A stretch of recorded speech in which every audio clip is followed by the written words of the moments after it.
Hey guys, what's up? It's me, Thomas. Today we're back here with Kill Count, and today's Kill Count is VHS. One of those anthology films that, well, what's the antithesis of anthology films? Or at least one of them. I'm pretty sure when you think of anthology film, this franchise is definitely it. Yeah, there's multiples. Don't remember how many. I know there's like 2 viral, 80, I don't remember. Like I said, it's been a while, so, you know. But anyway, let's check out the very first one and see where it all started. Be sure to like, subscribe for more. Hope you enjoy. Here we go. Welcome to the Kill Count, where we tally up the victims in all our favorite horror movies and show you how they were made. I'm James A. Janice. I'm Chelsea Rebecca. And I'm Zoran, due back by noon on the 3rd day of voyage. And today, all 3 of us will be looking at the VHS franchise, starting with the original VHS, released in 2012. All 3 of them. VHS is a movie in the loosest sense of the word. Stop. Work all at once. So, how about I kick things off myself, and then I'll bring you guys back for the various segments? Okay. That could work, sure. Yeah, I've got a Saw marathon to start, so. Oh, sounds fun. I'm gonna go see my kid. I want to watch Saw. Watch my kid. Too late. VHS is an anthology horror film, There you meaning go. it's comprised of various standalone segments. We've kill counted Yep. the format before with the Tales Tales from the from Hood the Hood. trilogy. Here, the segments are connected through their found footage style, with each story represented by a videotape and shot with different kinds of cameras. Different filmmakers made each segment, and it's honestly a who's who of modern horror. It is impressive how many of these people went on to helm major franchises and make modern classics. VHS was developed by Brad Miska, founder of the horror website Bloody Disgusting. He approached the project as a trust fall exercise, allowing the filmmakers almost complete creative control over their segments. They were each given the same budget and the same set of rules. They had to justify why the characters were filming themselves, and they had to keep the effects as practical as possible. It was a successful formula, and was quickly followed by VHS 2 and VHS Viral. Like all anthology films, each VHS movie is a mixed bag, but almost all of them have good to great segments. And I'm glad the series returned a few years ago with a second trilogy. VHS 94, VHS 99, and VHS 85, each tied together by the year in which the segments take place. The series continues this year with another new direction, since VHS Beyond comes out this fall. While I enjoyed the franchise, especially that recent trilogy, this first one is definitely not for everyone. The filmmaking talent is unimpeachable, but it's just overwhelmingly rapey, to be honest. To be clear, I'm not accusing any of these filmmakers of condoning that behavior. These are clearly characters who are meant to be despised. It's definitely a movie for Pretty much. You know, That it's sounds kind of right. about the male gaze. But the repeated sexual assaults and harassment feels extra gross and hard to watch because of the found footage aspect. It makes the segments feel like videos uploaded to the nastier parts of the internet. And yeah, the bad guys eventually get their comeuppance, but that doesn't make it easier to watch as they victimize young women. Aside from those elements, which again are relentless, VHS is a great exercise in low-budget filmmaking. Its grimy amateur look pulls everything together cohesively and helps ground the film in reality. Don't be scared away if this first film is too brotastic for you. The franchise sheds that tone as it goes on and delivers some amazing creative shorts. But of course, it's all gotta start somewhere, and that somewhere is here. How many home video homicides will this collection contain? Let's find out. The kills. Huh. You know, I'm kind of surprised there wasn't a sponsor. I mean, you know how it goes. Starts it off with, gets the kills, then just all of a sudden interruption for a sponsor. Yeah, I think you can see what's going on here. A little rough. But then again, first film in a franchise usually is rough. So, what do you expect? Anywho, let's get this kill count going and see how many people died during the VHS crisis. I mean, that's not there yet, but you can think, yeah. Here we go. The movie begins by pressing play. Damn, that's a nostalgic shade of blue. It's the color of VCRs and infomercial order screens. Some asshole is secretly recording a sex tape and gets in trouble when his date notices, since, you know, that's a fucking crime. The video's been mostly taped over with the antics of him and his shitty friends. They spend their time searching for asbestos and, oh great, sexually assaulting women in parking garages. They are just the worst fucking dudes. They're like a non-lovable version of the Jackass crew, with creative pranks replaced by rage and shitty mustaches. This group makes money selling their footage to internet pervs, but leader Gary, he of the trash stash, is dreaming of bigger scores. He says an anonymous client has hired them to steal a videotape from a spooky old house. When they get inside, they find a room full of TVs being watched by the homeowner, who's become a couch potato corpse. Some of the guys start searching the house, including in the basement, where there might be someone running around. Maybe they're just looking for a bucket of paint, because let me tell you, there's a whole bunch of those down there. There are also a bunch of VHS tapes. Too many to know which one they're supposed to steal, so I guess they should start watching them. In the Dead Guy TV room, Brad gets to work, hoping to find whatever it is they're looking for. Oh shit, that's the exact VCR I owned as a kid. Or one of them, anyway. Always had at least 2 to bootleg the horror movies I rented. Yeah, I know, Really? young me was a pirate, but hey, I think I've more than made up for it by now. Brad boots up the movie. Yeah, fair. What kind of VCR did you have? Honestly, I don't remember. I mean, I lived there, but honestly, don't remember. I think I had that kind of one, but I don't know. But anyway, we'll come to that wraparound later. But time for the first one.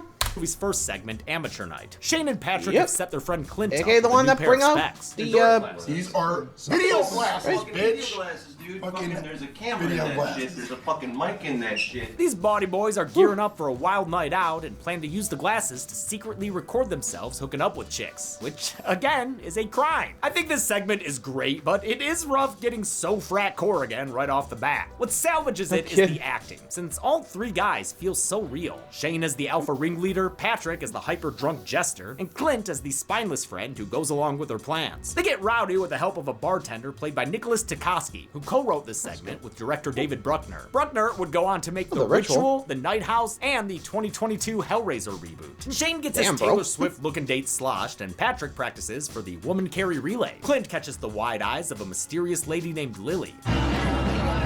Sorry, what was that? What? Yeah! What did you say? Wait, what? The group's antics eventually That's get them totally- kicked out, so the boys drunk drive back to their motel with Lily and Lisa in tow. They head up to their room and start to get grabby with their dates. Lily doesn't like Clint's friends very much.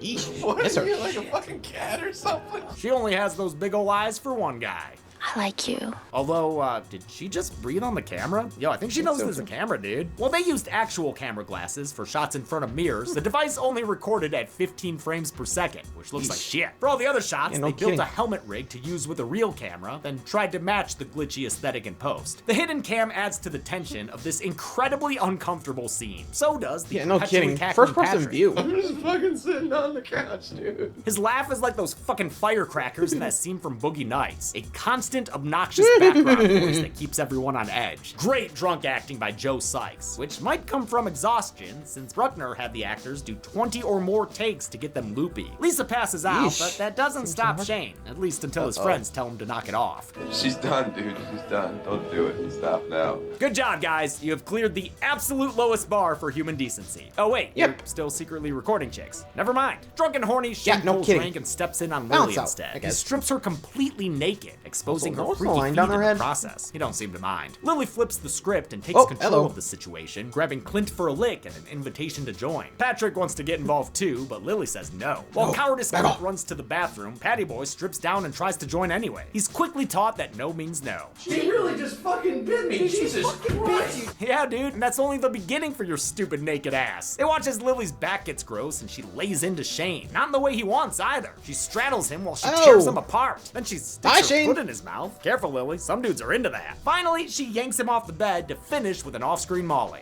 He's dead. He's dead. He's dead. Yeah, good riddance. Clint hides with Yeah, honestly, if I saw that, I'd be like, ah! Just run out the door, get in the car, get out of there, no matter what, before she even realized it. Just saying. Run. Sometimes you just gotta know, like, yeah, just run for your life, because it ain't worth it. Oh boy.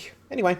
Patrick, who arms himself with a shower rod. When they emerge, attack. Lily's really feeling herself with a disturbing dance number. Pat interrupts it, earning his own gory flory makeout Oh, set, bye, Pat. complete with a not-so-happy ending. Wow, took the junk right off that trash boy. Ouch. Clint escapes the room and makes a run for it, but takes a tumble down the stairs. It breaks his wrist right through the skin and leaves him waylaid for Lily, who's creeping on a come-up, Bone Thug style. She gives him a glimpse of her true form.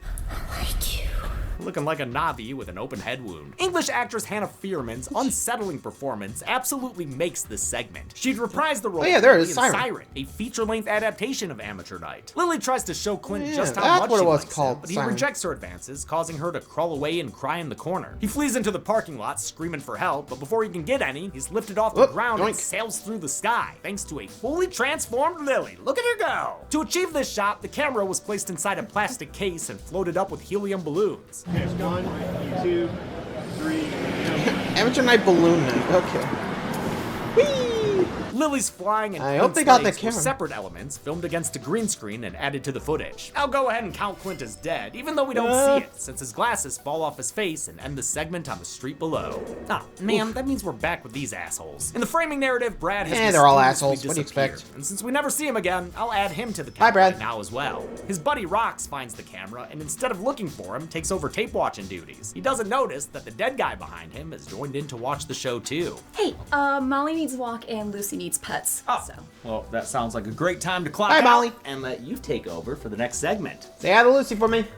Rox pops in the next tape, beginning the segment Second Honeymoon. It's a tape made by newlyweds Sam and Stephanie. Hi, Stephanie. this is, Chelsea. I'm Chelsea. Please watch the podcast. They're taking a Help. romantic Route 66 road trip, which James and I did the same year this movie came out when he moved to LA. In fact, Aw, I that's cute. immediately clocked this place as Oakman, Arizona, a one-road mountain town with fewer than 100 people and donkeys that freely roam the street. Just like Stephanie, I too enjoyed petting the donkeys. They head east to Williams, Nothing wrong with that. Arizona, where they meet a fortune-telling jigglebilly. Go.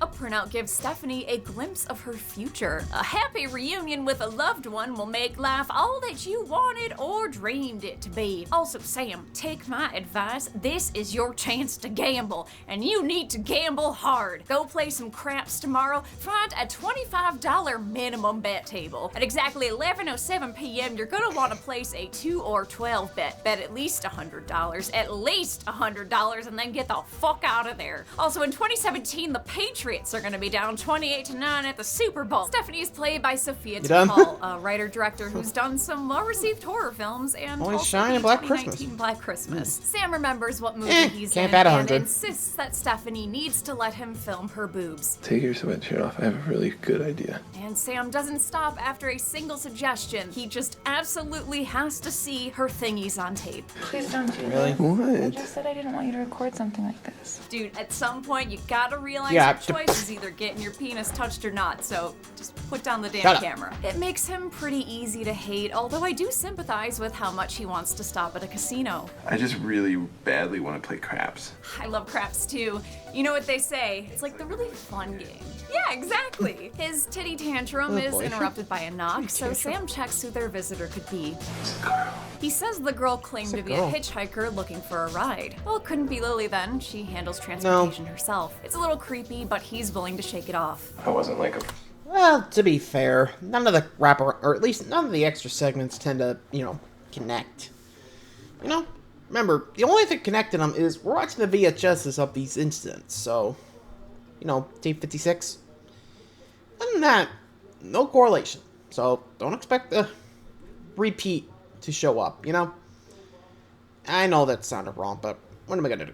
Anyway. Afraid she was gonna hurt me, but she was just like weird. Also, she asked if Tamara was home. He wants to ignore it and hope she's gone the next day, so the two of them go to bed. That night, the footage picks back up on Sam while he's asleep, but it's not Stephanie behind the camera, as revealed when it pans over to her sleeping as well. I truly love this moment. It's an incredibly simple but clever scare that uses the found footage format to great advantage. The unseen intruder teases blood spill by caressing Stephanie with a switchblade. Good thing she's wearing cute underwear. The intruder doesn't realize it, but if they pull the blankets down on Sam too, he's got a matching pair. Then they do some pants pilfering and steal some money from Sam before ending the night by dipping Sam's toothbrush in the toilet bowl. Someone breaking in to do slightly malevolent but not deadly pranks There's the is mask. genuinely scary to me. I can't explain why I hate this more than this. The next day, the oblivious couple gets back on the road. Tents, trucks, trailers, whatever you can think of for our 5th annual Rain Dance Festival. That voice on the radio was from sound designer Graham Resnick, who would go on to write the supermassive games Until Dawn and The Quarry. Resnick frequently works with Dang, Ty Resnick, West, nice. who wrote and directed this segment long before he made X, Pearl, and Maxine. Back then, he was still the slow burn indie horror I guy forgot with Maxine was cult out. hits like House of the House of Devil. the Devil. West originally didn't want to do VHS until he heard who the other filmmakers were. And if it was people I didn't know, I probably would have been more reluctant. He was inspired by verite documentaries and wanted to aim for a snuff film vibe. He took a road road trip to come up with ideas, which became the idea itself, then recreated it and filmed the short over a 4-day weekend. The couple arrives at the Grand Canyon, and I'm not talking about that dude's butt crack from the first segment. This footage of them is the closest any of these segments get to feeling like a true crime documentary. It's like the last known footage of a happy couple before something goes horribly fucking wrong. The fun times are soured, and Sam notices the missing money and accuses Stephanie of taking it. Well, it wouldn't be the first time.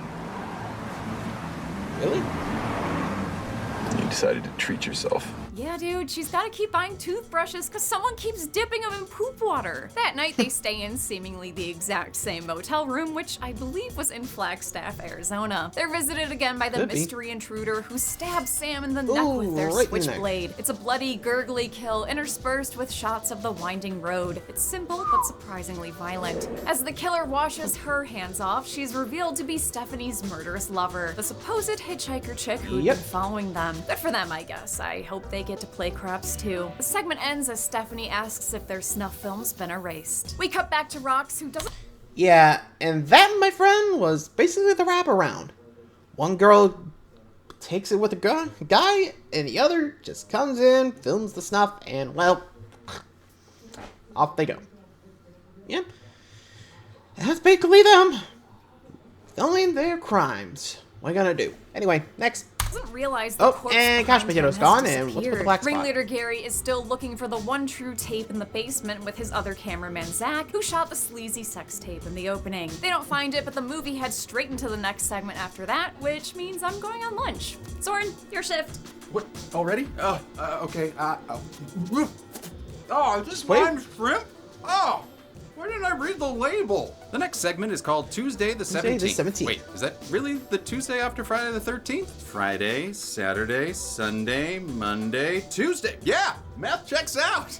It's good. Math's good. As its name suggests, this is a slasher throwback written and directed by Irish filmmaker Glenn McQuaid. He was the director of an inadvertent Hellboy and Tall Man crossover, I Sell the Dead. And that movie also starred Larry Fessenden, whose farm in the Catskills is where this segment was shot. Oh, and hey, let's just get this out of the way right now. Yep, there's the boob zoom and the crotch shot. Great. Yep. Can we just grow up a little and move on, please? Okay. Hey, eyes up here.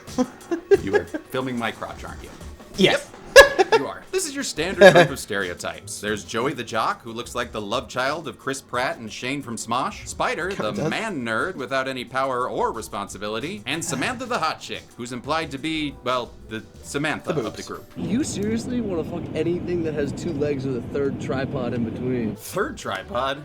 Oh, guess it would look something like this. Ooh! These Cabin in the Woods second stringers have been brought together by the Danielle Harris-looking Wendy under dubious circumstances. You told me, Wendy, my sweet, that this was just gonna be you and me.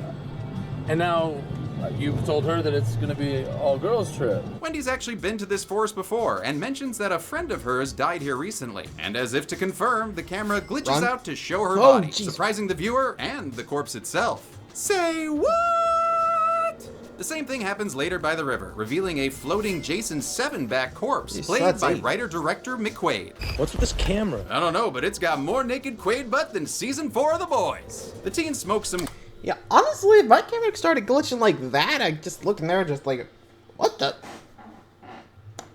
I don't think I should be here. I'm out. Like, seriously, warning sign right there. You gotta run. Oh boy. Anyway, next. Weed, like you do.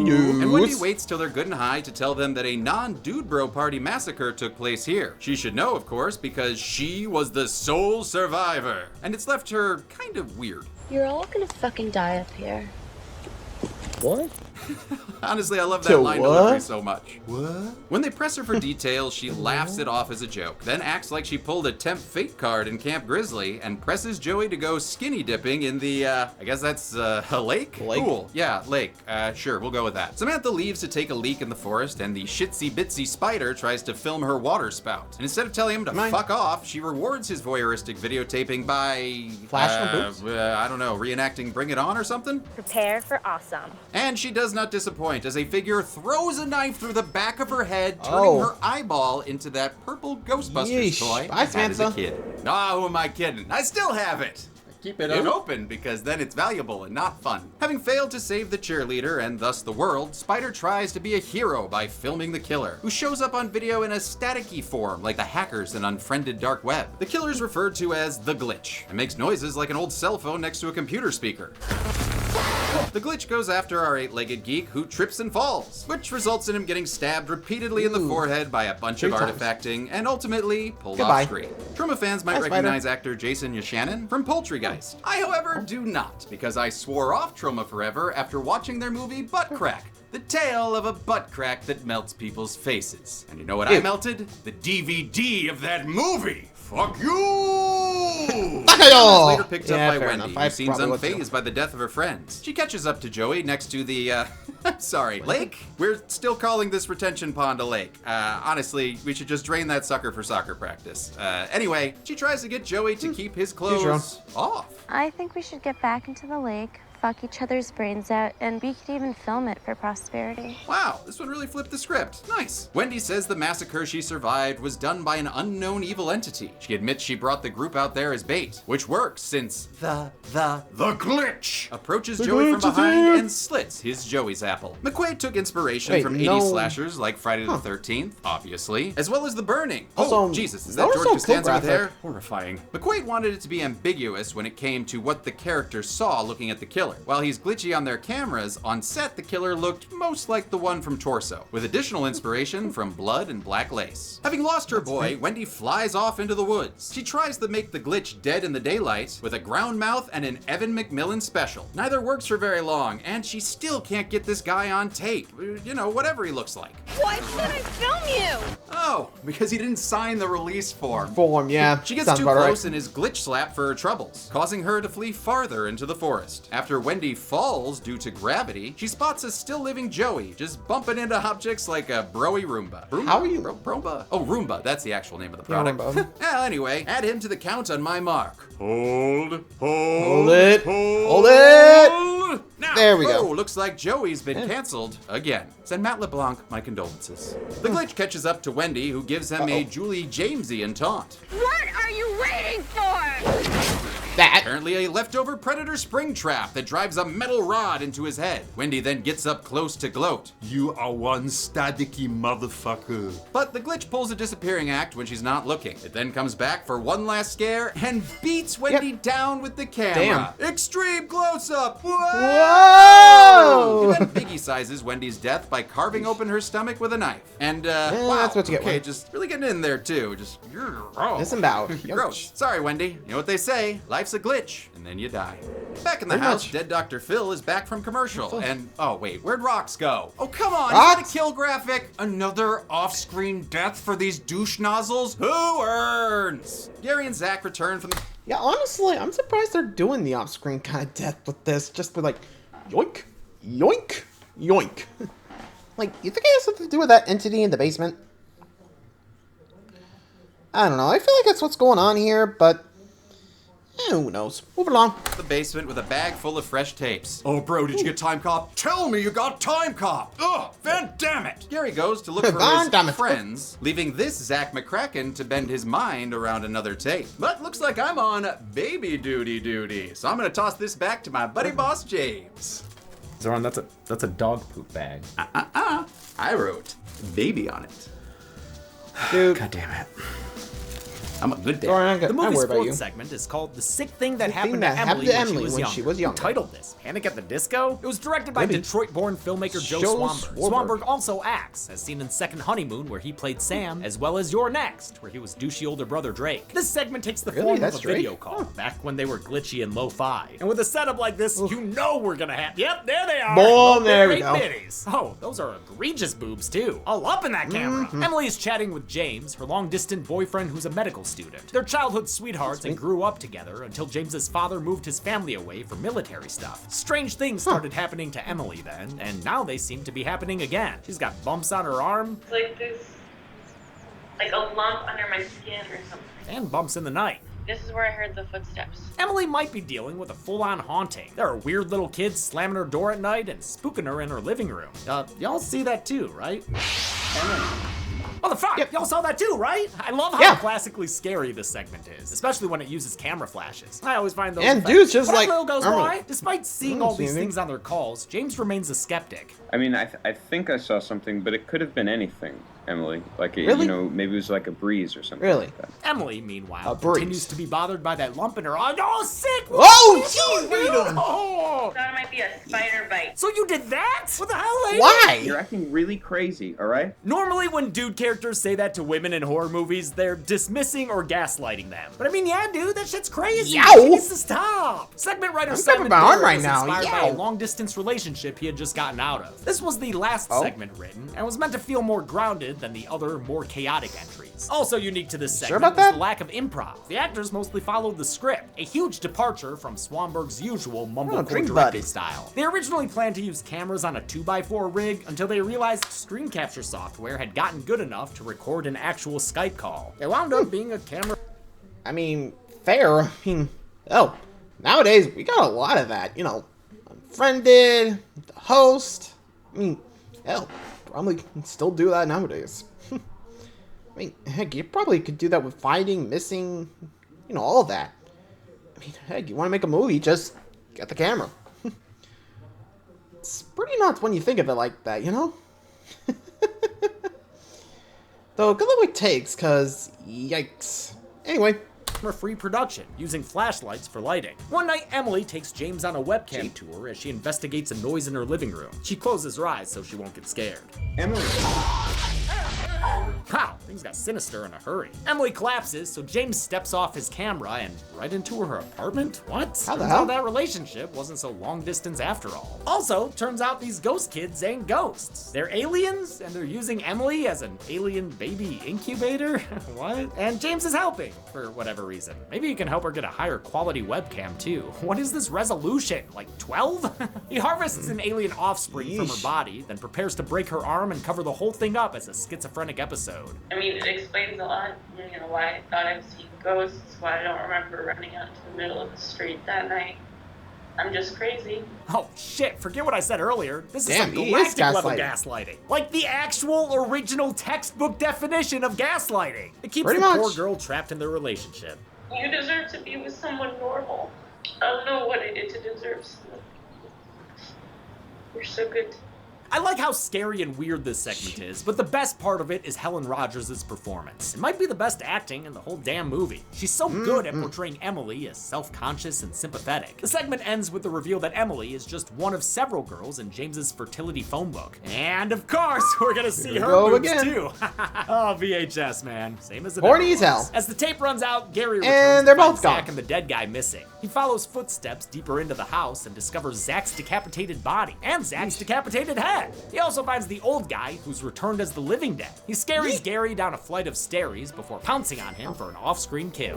Bye, This Gary. framing narrative is called Tape 56 and was written by Simon Barrett and directed by Adam Wingard. The duo shot this wraparound before the other segments were even contextualized. It was building the movie as we were going along, as opposed to we knew exactly what we were doing right away. It's the only segment shot on actual Makes sense. VHS, and only part of it was, since halfway through filming, their camcorder broke. They had to finish shooting it with mini DV and an iPhone 3. Right after making Tape 56, Barrett and Wingard began production on You're Next. I freaking love that movie. Yeah, I remember that which makes one. this wraparound segment all the more disappointing. It has some decent scares, but the criminal sleaze is hard to stomach. As mentioned, Barrett also wrote The Sick Thing That Happened to Emily, and played the guy whose girlfriend was assaulted in the parking garage, I think. DP Andrew Draws Palermo, who shot Tape 56 and You're Next, played a random fifth thug helping film the attack. Although I think they might have just accidentally captured him on camera and gave him a credit. Adam Wingard played the first victim, Brad, while the other two hoodlums, Gary and Zach, were played by Kelvin Lee Reeder and Lane Hughes. Both of them also made Again, small You're appearances Next. in You're Next. That's all good and interesting, but the important thing is, we're done with those assholes. So let's cue up the final segment, which Chelsea specifically requested to cover. Go ahead, Chelsea. You're I up. like it. Upstairs, the VCR starts up on its own to play One the more. final segment. It's called 103198, my favorite Stephen King novel. A group of friends is celebrating Halloween night, with Oh, yeah. Tyler providing the footage thanks to his nanny cam costume. He's just a dude dressed up as a camera, dressed up as a teddy bear. His housemate makes Yep, the right pretty call much. and stays at home watching Stargate or whatever else was on in 1998. You know all this stuff's going down at midnight, right? Hey, we all know that ended great for the robot lady from Trick or Treat. Tyler joins his Boo crew on their way to a monster mash at a spooky old mansion. They immediately wonder if girls will be there. I've been watching the whole movie up to this point. All right, you guys are all on notice. They drive through an entire ska mix CD. But when they get to the house, they find it empty. Instead of assuming they got the wrong house or the party's been canceled, they come to the most logical conclusion, that this is actually all an elaborate haunted house that's been set up just for them. Okay. All right, maybe not the scariest thing I've ever seen. As they continue the scare. Yeah, honestly, if I went to an abandoned mansion and that I knew it was a party, but no one was there, I'd be like, hey, did you get the right address? Seriously? God damn it. Okay, let me drive. I'll get us there. Probably send them a bunch of ass, but you know how this goes if you've seen the VHS films. Anyway. Scares get a little more impressive, like when Tyler sees a creepy girl on the stairs. Oh, sick, there are girls here. This house in real life is the Woodbury Story House in Altadena, California. It's been used in a bunch of stuff, such as Amityville Horror, The Evil Escapes, Attack of the Killer Donuts, and the music video for Sale by AWOL Nation. Just like with Amateur Night, this segment features dudes on a night out with a hidden camera. But I'm happy to report that we finally have a segment where the dudes behind the camera aren't trying to get a girl to take her clothes off. I am waiting for a contradictory clip to play. Oh, we're good. Oh, great. Sure. And by the way, I think that's fine in like one, maybe two of these segments, because it works well as a shorthand to show what kind of a guy a character is when you only have 10 or so minutes to tell a story. But when it's every single segment except for one, it's just kind of exhausting. This sweet but scary segment was made by friends of the channel Radio Silence. Tyler Gillette plays the nanny camming Tyler, while his co-directing partner Matt Bettinelli-Olpin plays Matt the Pirate. They're joined by their steadfast producer Chad Blella, dressed as the Unabomber, and Paul. I don't know you, Paul, but thank you for your service. Radio Silence is all over our channels, having created Ready or Not, Scream Ready or Not, and Scream 6. In fact, Tara's pirate costume in Scream 6 is a nod to Matt's costume in this segment. VHS was a natural progression from their viral 2010 found footage short, Mountain Devil Prank Fails Horribly. That video is how producer Brad Miska learned of them and is similarly about normal dudes on an adventure that takes a turn. Our focus was to make something about really good average guys that make the right decision and then get punished for that, unfortunately. They shot the segment in HD, then recorded it onto an analog tape since it didn't feel real until it looked like crap. The group starts to feel let down by how low gotta go with times, I guess. Think about what we're doing right now. We're walking through a house. But that's when they hear chanting coming from upstairs. They follow it to find an occult ritual happening in the attic, and they can't help but join in like it's delusion, and this will unlock a story path. Cast him down! Cast him down! Cast him down! Cast him down! The fun and games end when the tied-up woman starts getting slapped around for real. The boys immediately step in to save her, but are stopped when two cultists get pulled into the rafters by an unseen force. The crew bids a hasty retreat downstairs and almost escapes the haunted house. But Tyler slams the brakes and says they need to help the lady. Because they're rude boys and not rude boys, they pick it up, and turn around to rescue her. They get into the attic where Chad takes down the cult leader while Tyler gets tackled. He's saved when his attacker is beset by Halloween heartburn before being pulled into the ceiling. They manage to free the screaming lady and carry her downstairs, where this haunted house is hitting critical levels of spooky. Wait, are they in the Blumhouse? Could be. They avoid all the face hurling and poltergeist chairs, but find their exit blocked by a magic door that looks like a face and ghostly grabby hands. They reroute themselves through the basement and escape through the cellar door. I like how in the movie's other segments, there are glitches in the tapes that cut to a naked chick or someone who's been murdered, but this one just cuts to the guys grilling hot dogs in the park. They're nice boys. Tyler and Matt carry the girl to the car so they can drive her to a nearby hospital using an unwieldy paper map to navigate. RIP guys, you just barely missed MapQuest. Before they can reach the hospital, their car stalls out and the woman vanishes with a scream. Where'd you go? Oh, there she is. Hello. An approaching horn makes them realize they're parked on railroad tracks in a car they can't escape. Fuck! Chad! Come on! What the fuck, man? I want the door! Yeah, unfortunately for them, These good bye-bye. Samaritans getting smashed into a staticky title card. And yes, we'll count them as dead here, since this is the canonical ending. But just for fun, radio silence filmed Yeah, a well, much happier alternate ending. Wow, crazy night. You know what? I know where. I was looking at the map. I know where we are. I can get us home. Don't worry. There's a bus stop right up here. that? Up there on the left? Yeah, up there on the left. Sorry, guys. Hey, that was a hell of a Halloween, though. How many people were ejected from life How? in this analog anthology? Let's find out and get to the numbers. Why does this one say writer Tim on it? Don't. I don't know. I Wait, don't put that in. No, I did not put a creepy tape that says writer Tim on it. Let's just make sure we don't play it. And she's playing it. Chelsea! Really? Oh, hi, Tim. Might as well check out the script. The movie begins with some text-to-speech. Writer Tim is too lazy to read, so he has his computer do it for him. Youth today, am I right? The hell? His work ethic is reflected by the state of his bedroom. Tim glances around his filthy room. Hey. His sanitation frustration is cut short when he hears a bump in the night. Okay. Okay, that is enough of the creepy demon script. Oh, son of a... Wait, Wonka won?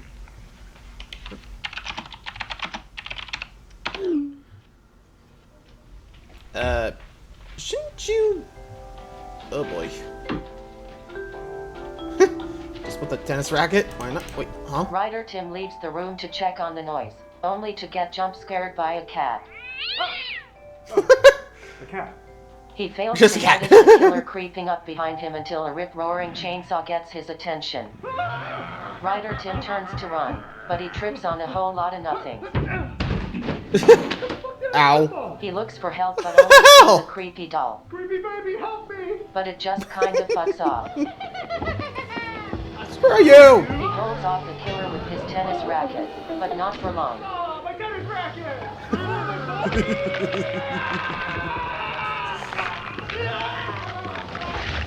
He manages to kick the killer out of the window.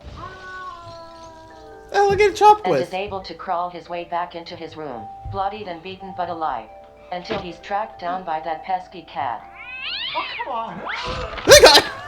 Dull machete for lamest kill will go to Writer Tim for that off-screen feline fatality. Really?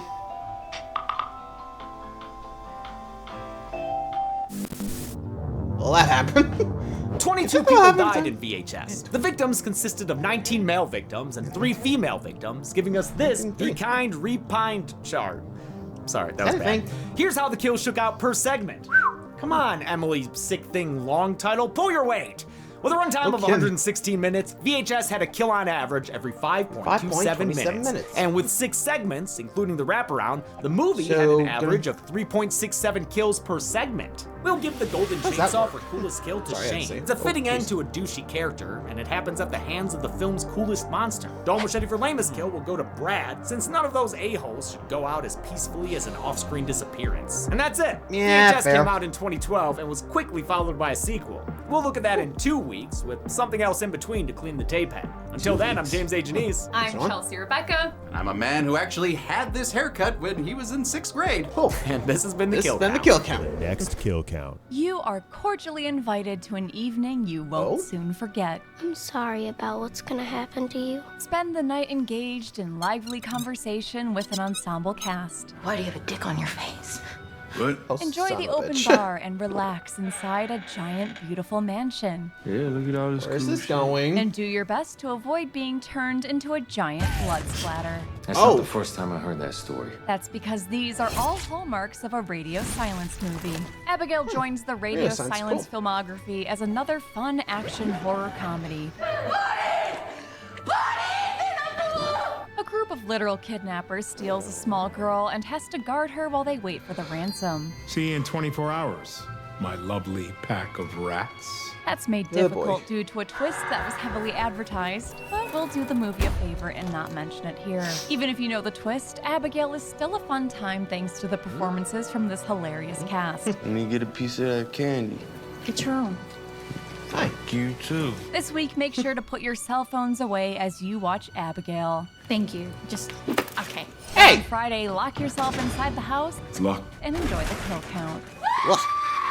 Only on Dead Meat. Dead Meat. Let's have some fun. Abigail can currently be. Yeah, basically get ready for a blood shower next week. Or, in this case, Friday. Anyway, thanks for watching, guys. Hope you enjoyed. I'll see you for the next one. Adios.